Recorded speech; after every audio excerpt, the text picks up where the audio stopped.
Om Bhurabhuvah Svah Tatsaviturbharenyam Bhargo Devasya Dhimahi Dhiyo Yo Nah Prachodayat. Om Shanti Shanti Shanti. Namaskar, my dear friends. This is fourth video on the life and teachings of Swami Brahmananda, direct disciple of Param Hansa Ramakrishna.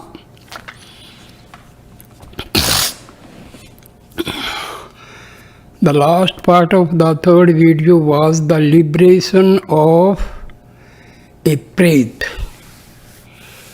a ghost. Now the fourth video starts.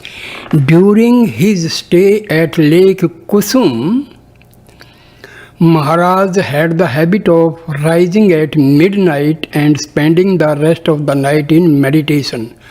One night, however, he felt tired and overslept.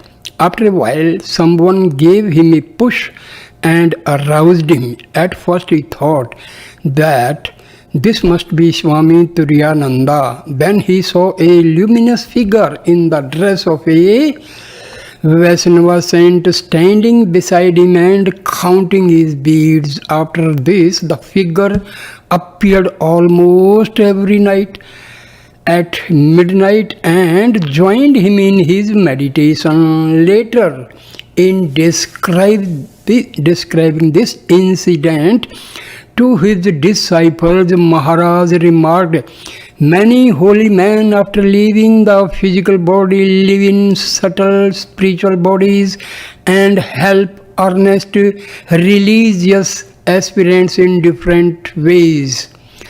Towards the end of the year 1893, Turiyananda received a letter from a brother disciple describing Swami's success in America and requesting him to come back to the monastery, which had now been moved from Baranagar to Alam Bazar. Turiyananda read the contents of the letter to Maharaj and asked for his advice. Maharaj agreed that he ought to return. "Don't trouble about me," he said. "Go back to the monastery. You are needed there to do the work of the Lord." So Turiyananda unwillingly took his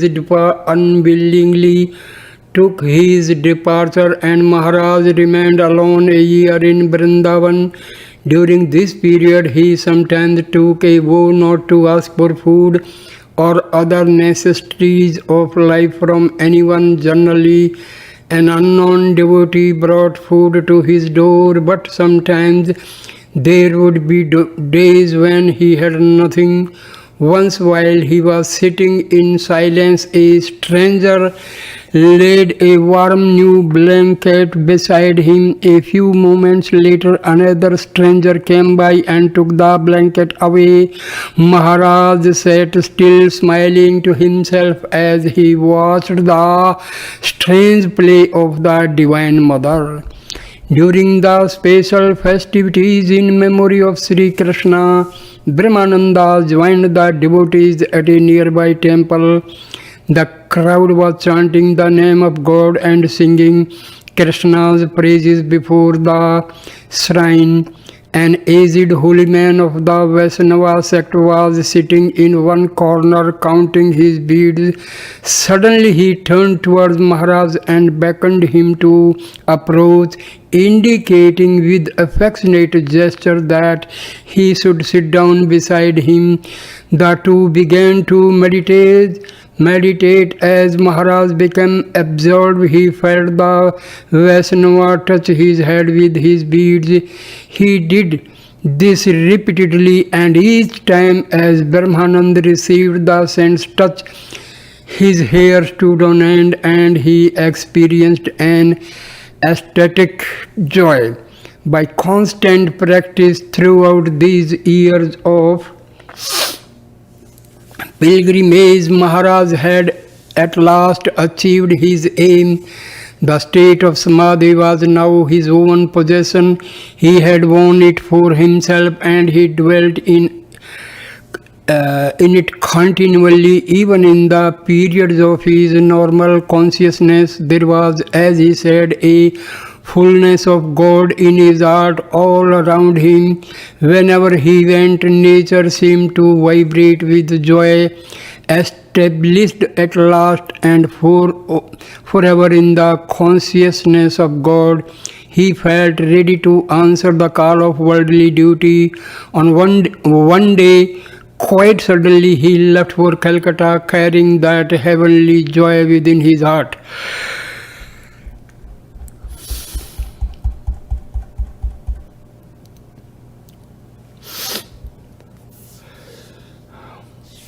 Maharaj as the head of the Ramakrishna order.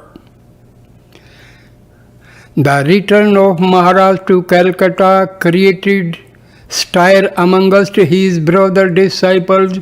His presence brought to them a new upsurge of spiritual joy.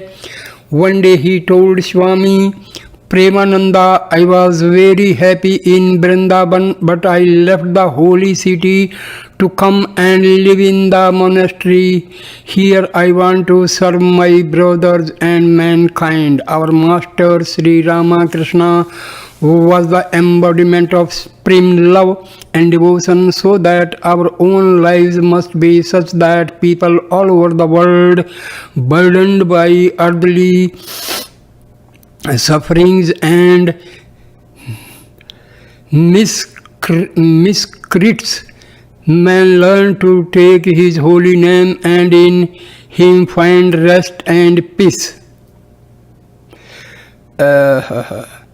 Burdened by earthly sufferings and miseries, man learn to take his holy name and in him find rest and peace. When Swami, who was still in America, heard of Brahmananda's return to Calcutta, he felt relieved of any further anxiety regarding the conduct of the Ramakrishna order in India. His letters to Maharaj were full of the spirit of universal service, and Maharaj in his turn would inspire his brother disciples with the same ideal. All felt an unbounded confidence in Swamiji and Maharaj, but the love of these two for each other was so deep and so spiritual that no one else could fully understand it. 2 years after Brahmananda's return from Vrindavan, Swamiji came back from America. A public reception was prepared for him at a house in Calcutta, and Maharaj himself was the first to welcome his brother. Placing a garland of flowers around his neck, Swamiji in his turn touched the feet of Maharaj, quoting a saying from the scriptures, the son of a guru is to be regarded as the guru himself, meaning that Brahmananda was the spiritual son of Sri Ramakrishna. Smiling sweetly, Maharaj touched his feet and returned the compliment with another quotation, one's elder brother is to be respected like one's father. Swamiji was then taken to the Alam Bazar monastery. Here he placed in Brahmananda's hands all the money which American devotees had subscribed towards the Indian mission. All this time, he said, I have been acting as a trustee. It is a relief to give this back to its real owner, our Raja. The natures of the two friends were widely dissimilar and yet in a sense complementary. In the words of Sri Ramakrishna, Naren dwells in the realm of absolute. The impersonal, he is like a sharp drawn sword of discrimination. Rakhal dwells in the realm of God, the sweet one, the repository of all blessed qualities. He is like a child on the lap of his mother, completely surrendering himself to her in every way. Vivekananda was like the flaming fire, the midday sun burning up all evil and impurity. Brahmananda was like a soft cool light soothing the aching heart. Vivekananda was like the deep and restless ocean, always eager to do the work of the spirit, always fighting against ignorance and superstition. Brahmananda was like the blue sky, vast and patient in spirit, patient in spirit. The manner of his working was inward and silent. Vivekananda laid the foundation for the spiritual undertaking entrusted to him by his master. Brahmananda built the edifice. Vivekananda, with his dynamic, aggressive personality, could wake a man from the sleep of ignorance. Brahmananda, with his characteristic serenity, could show him the way to mold his life in God. Each paid memorable tribute to the other. Through Swamiji, said Brahmananda, the world has come to know of Sri Ramakrishna, but for him very few could have understood our master's genius.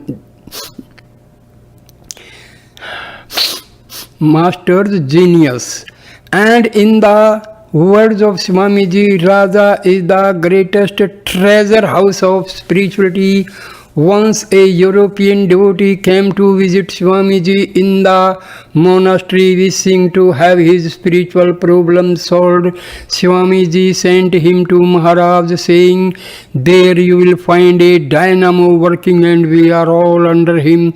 After talking to Maharaj, the devotee expressed his gratitude and told Swamiji that all his doubts had been removed. Swami Sardananda rightly remarks, if Swami Vivekananda was loved and cherished by the Master as the means by which his spiritual mission was to be proclaimed to the world, Swami Brahmananda was no less valued by him as the future head of his organization. We have already described how before visiting America, Swamiji had spent more than 2 years as a wandering monk, traveling the length and breadth of India. It was at this time that he came to understand the inner source of his country's strength, for he saw how the masses, in spite of their miserable poverty and lack of education, with all their evils accompanying, still held fast to the ancient ideals of religious life. Swamiji's heart thrilled with pride in his country's spiritual greatness and bled for its material distress. When he came to the West, he found the picture exactly reversed.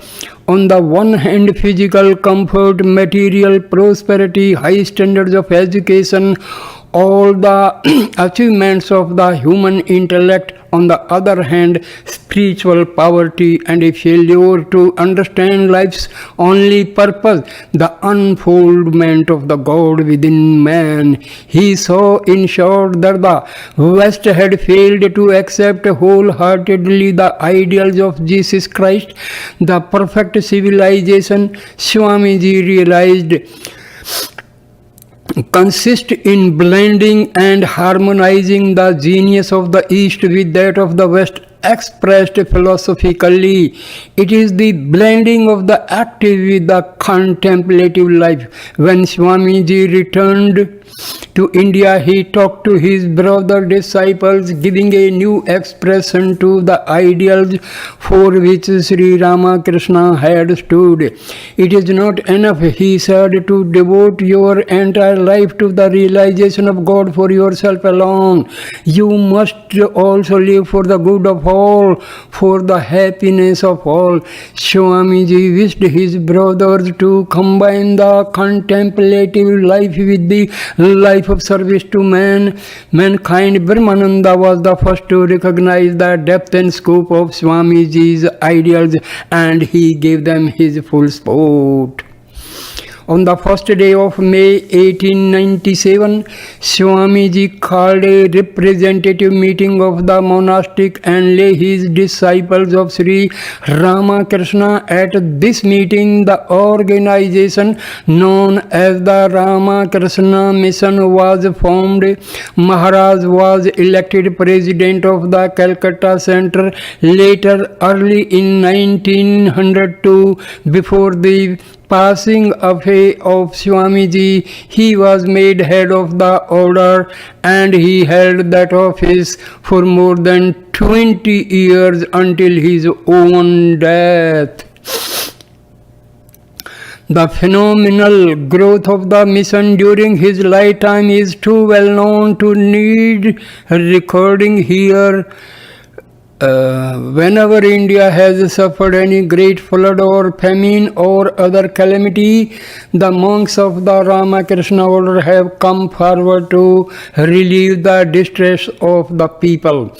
Besides its innumerable emergency relief stations opened temporarily, it has established permanent charitable and religious institutions all over the country. Preaching centers and monasteries have also been opened in Europe and in North and South America. At the beginning of 1899, the permanent headquarters of the mission were established at Belur on the Ganges, now well known as the Belur Mutt.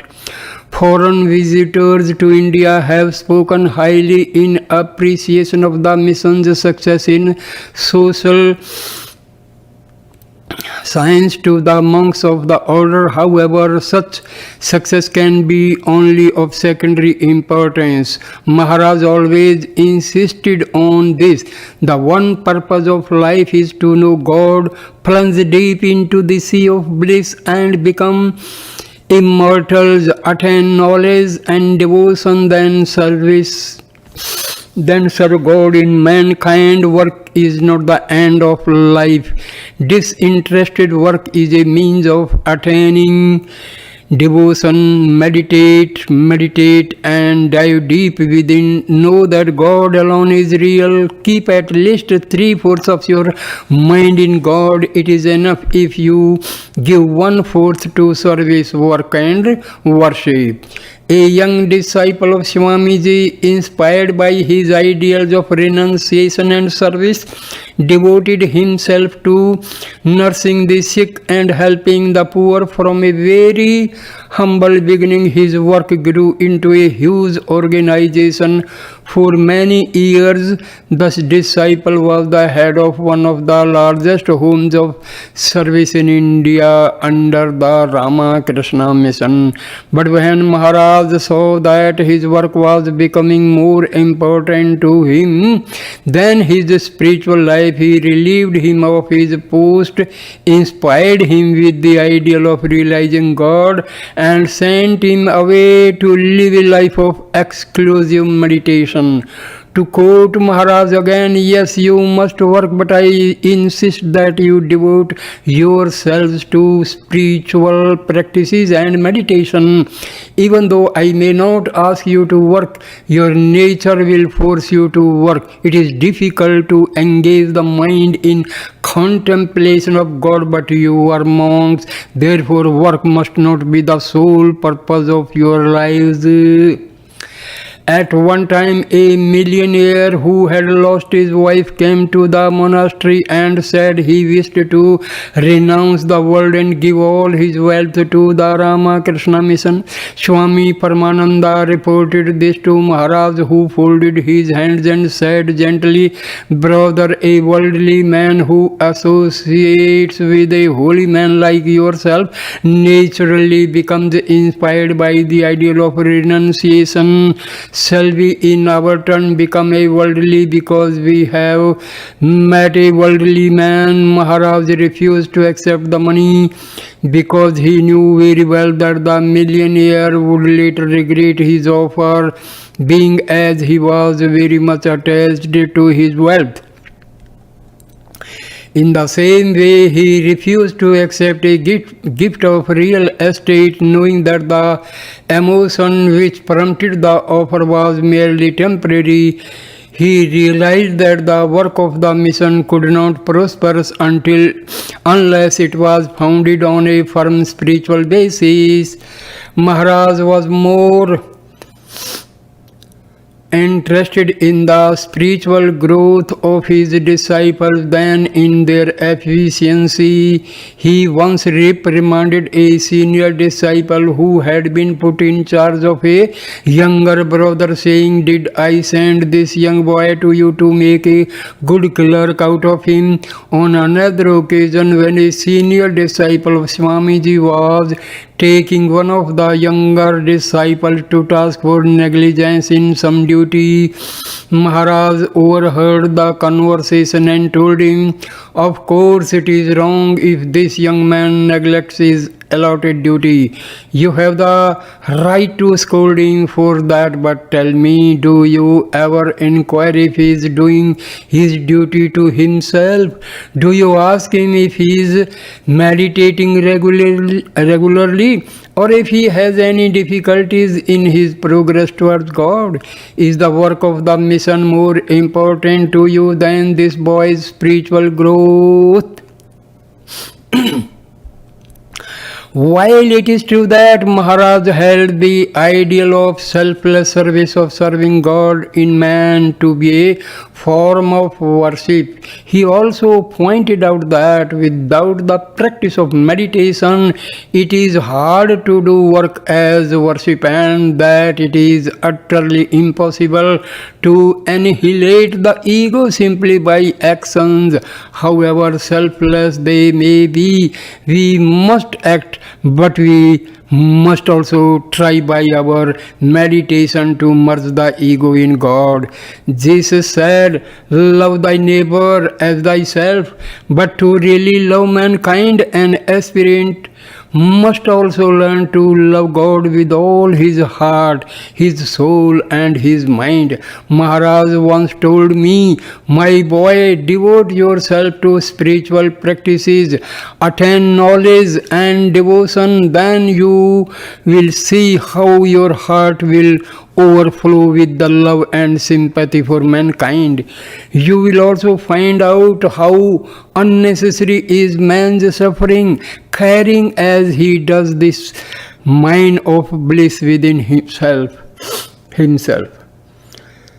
Maharaj kept a watchful eye on the progress of the order. He turned towards God and directed our actions and the activities of the mission towards the interacting of minor strength, which alone can benefit mankind physically, morally and spiritually. When young men of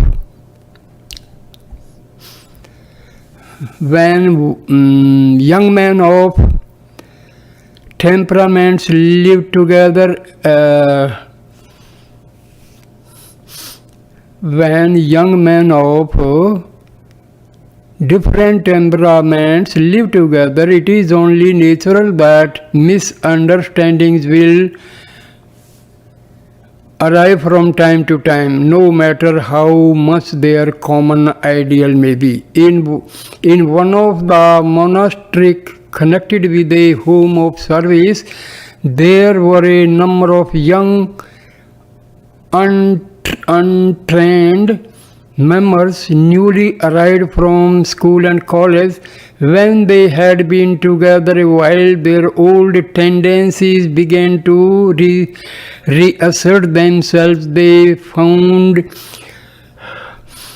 new rival groups and started to quarrel. Senior Swami of the order went to investigate. After questioning everybody, he soon found out who were the ringleaders. He then wrote to Swami Brahmananda telling him that some of those boys were unfit for monastic life and should be expelled. Maharaj replied, "Don't do anything, I am coming to see for myself." When Maharaj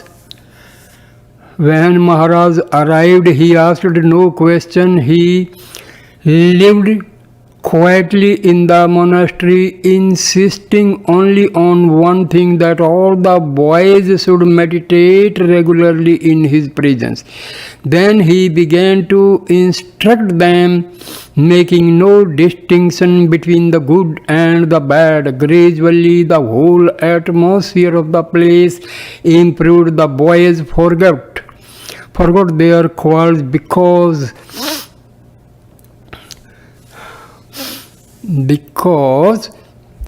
they became deeply absorbed, and his right hand was raised in benediction. Seeing this, Swami Premananda asked Swami Sudhananda, a senior disciple of Swami Ji, to prostrate before Maharaj and receive his blessing. Thereupon, every monk and every initiate followed his example, and Maharaj touched the head of each with his uplifted hand. Speaking from my own experience, I can only say that touch was like a cooling spring to a fevered body. It gave one an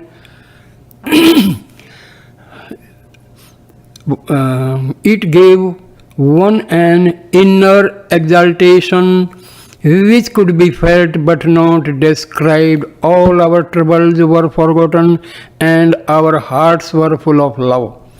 Keep your mind as high as the mountains, Maharaj told a disciple whom he was sending to a monastery in the Himalayas.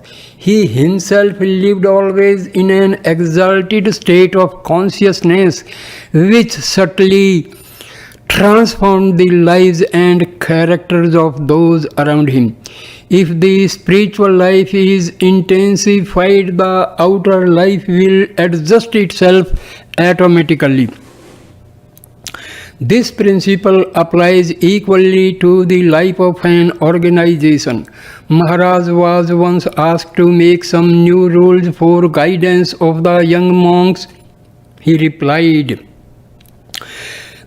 "Swami Ji has already made our rules for us. We do not need to add any new ones. Add more love, attain more devotion, and help others to move toward the ideal of God."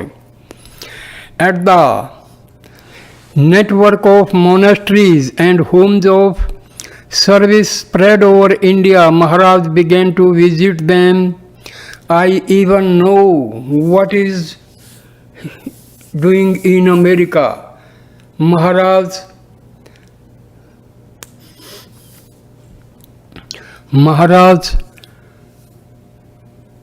prosecute the knowledge not through the older means of communication but through exterior divine powers. Moreover, he was not satisfied with merely knowing. He sent spiritual and everyone in need. If a member of the order should be guilty of some serious offense and there would be talk of his expulsion, Maharaj would forgive his misdeeds and transform him in his touch. He used to say, "The sins of many births can be wiped out in one moment by one glance from the gracious eye of God." Once he said to me, "What is morality? If one acquires devotion to God, morality and purity will follow, without one even trying to be moral or pure. Practice, he would tell us. Through practice of the spiritual disciplines, the heart will be purified and a new realm will open. you will realize that God alone is real and that everything else is unreal. But when through papam and meditation a little awakening comes, do not imagine you have achieved the end. Light more, light onward, onward. Attend God. Give His vision, talk to Him. The success of a religious body depends not on its external achievements, its efficient organization, its buildings, the size of its membership, or its philanthropic activities, but upon the inner life of each of its members and the measure of their progress towards devotion and knowledge of God. This is the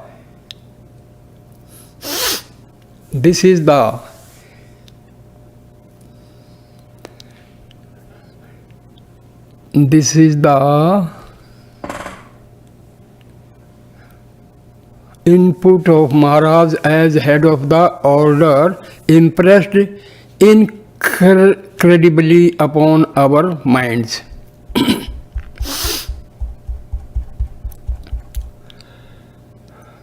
Maharaj as Guru.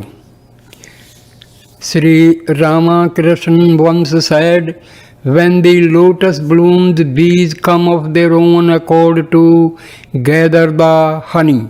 When the lotus of a man's heart blossoms in the joy of God, spiritual aspirants will swarm to him. Many times we have watched Maharaj sitting amongst a crowd of devotees. One moment he would be as happy and playful as a child, then suddenly his mind would become indrawn and the whole atmosphere would vibrate with the presence of God. At such times, those who had come to visit him would find that all their doubts and problems had been solved. They would rise and leave his presence exalted and comforted, though not a single word had been spoken. The monastic order included many disciples of Holy Mother and Swami Ji, but most of these had little opportunity of associating with their gurus. Swami Ji passed away in 1902, and because Holy Mother did not live at the monastery, she instructed her disciples to follow the disciplines prescribed by Maharaj. Maharaj himself also accepted disciples, but at first he was very particular. Often he would of its members and the measure of their progress towards devotion and knowledge of God. This is the truth that Maharaj, as head of the order, impressed indelibly upon our minds.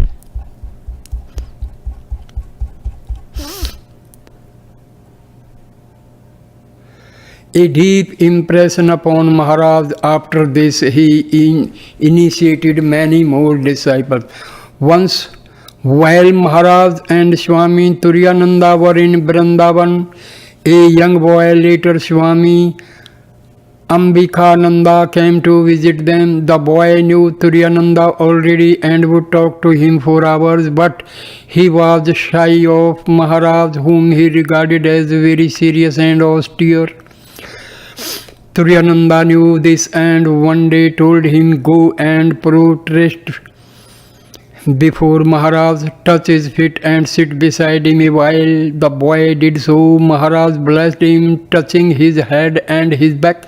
At once the boy began to feel differently. All his shyness disappeared. He knew now that Maharaj loved him and his own heart was filled with love. From that day onward, he was devoted to Maharaj. Maharaj said jokingly to Turyananda, "You see, I have stolen your disciple." Turyananda laughed and said, "Splendid, now the boy is blessed indeed." Maharaj recognized his future disciples at first sight and bound them to him at once with an indescribable love. Even as he met them, he knew which spiritual path each should follow. Two young college boys came to visit him. To one of them he said jokingly, "Let me see your palm." As he looked at it, he remarked, "You have a tendency towards worldly enjoyments, but by the Lord's grace you may be able to overcome it." Swami Brahmananda, who was present, asked Maharaj to look at the other initiate them only after many years of probation. During the ceremony of initiation, he would be filled with an ecstasy of love, and the disciple would feel an extraordinary sense of the divine presence. Holy Mother once complained that Maharaj did not accept enough disciples. It is so happened that just then Maharaj was invited to see a play about the life of Ramanuja, which had been written by one of his own devotees. In this drama, there is a scene which expresses Ramanuja's great love for mankind.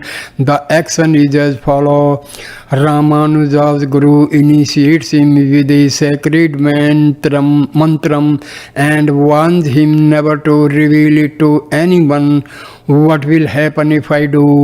Ramanuja asks, and his Guru replies, "Whoever hears this mantram will be liberated from the bondage of his ignorance, but you yourself will suffer damnation." Ramanuja goes at once into the temple, gathers a crowd around him, and utters the sacred mantram in the hearing of all. His Guru pretends to be very angry and rebukes him for his disobedience. Ramanuja answers, "If my damnation can liberate so many people, then my supreme desire is to be damned." The Guru is delighted. "You are great indeed," he exclaims. "I give you my blessing," and he declares that the philosophy of qualified monism is to be known in future as the Ramanuja philosophy. This drama and Holy Mother's remark both made a deep impression upon Maharaj. After this, he initiated many more disciples. Once while Maharaj and Swami Turyananda were in Vrindavan, a young boy, later Swami Ambikananda, came to visit them. The boy knew Turyananda already and would talk to him for hours, but he was shy of Maharaj. I think this is repetition.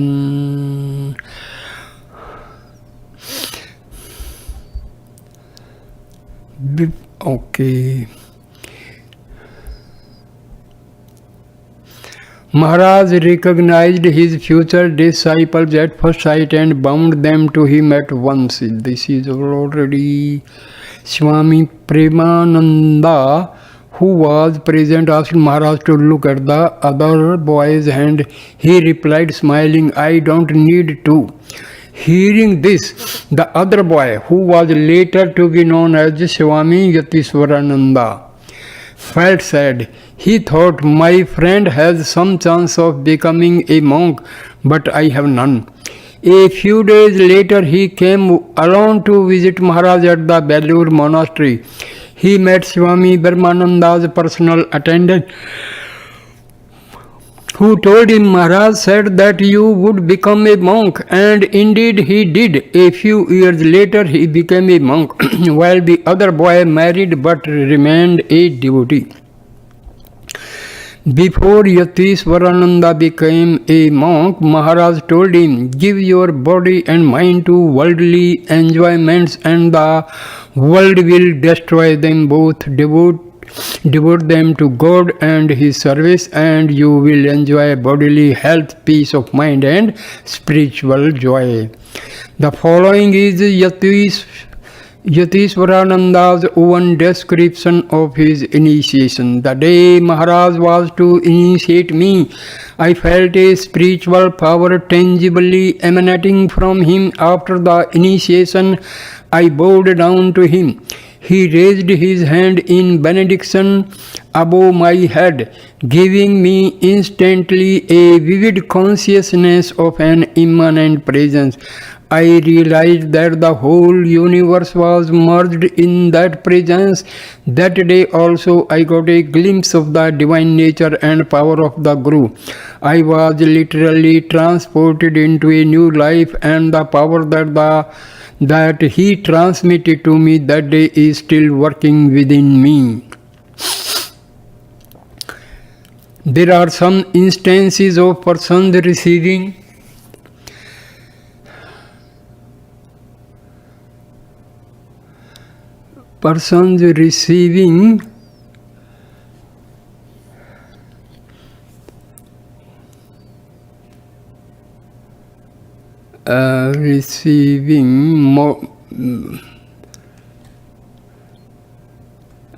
atheist who became a disciple of Sri Ramakrishna tells the following story about Brahmananda's extraordinary power.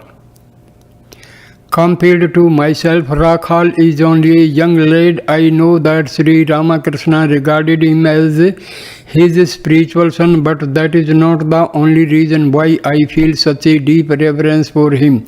Once while I was seriously ill, I found that I had lost my faith in Sri Ramakrishna. My heart felt dry. Many of the brother disciples came to see me, and I told them about the unhappy state of my mind, but they only kept silent. Then one day Rakhal came. He asked me how I felt, and I described the dryness and lack of devotion from which I was suffering. Rakhal listened attentively. Then he laughed aloud. "Why worry about it?" he asked me. The waves of the ocean rise high, then they go down again, and again they rise. The mind is like that, but please do not be troubled. Your present mood is due to the fact that you are about to rise to a much higher level of spirituality. The wave of the mind is gathering strength. When he left me, all the dryness in my heart had gone. My faith had returned and my mind rose to a higher level than ever before. Although Maharaj initiated me while I was still a college student, I had no intention of entering the order. However, during one Christmas vacation, I went to live for a few days at the monastery. Swami Sudhananda, a disciple of Swamiji, used to urge me to become a monk, but I would argue with him. I thought the monastic life was lazy. I wanted to devote myself to political activities, believing that India must be freed from the domination of the British. An old man who was also a guest at the monastery used to be present during these arguments. Swami Sudhananda could never convince me. One morning, as usual, I went to prostrate before Maharaj. This old man was also in the room. Suddenly he asked Maharaj, "When is this boy going to become a monk?" Maharaj looked me up and down, and his eyes had an unforgettable sweetness as he answered quietly, "When the Lord wills." That was the end of my political plans and ambitions. I remained at the monastery. My own case was not exceptional. Many politically minded young men who came into contact with Maharaj were inspired by the spiritual ideals of renunciation, service and and of realizing God. They began to realize that the awakening of India would never come through political action but only through an intensification of the nation's spiritual life, and that this awakening would benefit not India merely but all mankind. Maharaj had wonderful insight into the character and spiritual growth of individuals. A friend of mine whom he knew renounced the world and went to Rishikesh to practice austerity. He would not accept the guidance of any guru.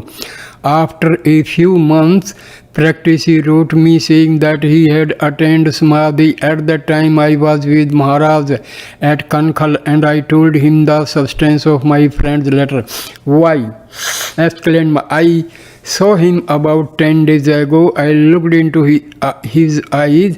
He has not had Samadhi. No doubt he had some kind of mystic vision. The vision of a light perhaps, and he mistakes that for Samadhi. An aspirant is often led astray like that when he has no guru to advise him. Samadhi. Is it an easy matter to attain Samadhi? We saw Swamiji in Samadhi only a few times. Sri Ramakrishna alone was able to live in Samadhi almost continuously day and night. When he quoted a verse from the Upanishads, when a man sees the Supreme Lord, the knots of the heart are cut asunder and all doubts cease to exist. Is it ever possible, I asked, to attain Samadhi after a short time? Yes, if a man has lived an absolutely continent life. Maharaj, with his deep insight, knew the strength and weakness of each of his disciples. He was always ready to help, but he insisted that the disciples should also make some effort. Once I asked him to free my mind from lust. I could do that for you, he replied, but then, my child, you would lose all the joy of struggle. Life would seem insipid. So I end this video here, my dear friends. Thank you for watching and listening this video with patience. Thank you so much. Please like, comment and share the video and subscribe the channel. Thank you, my dear friends. Namaskar. Namaskar.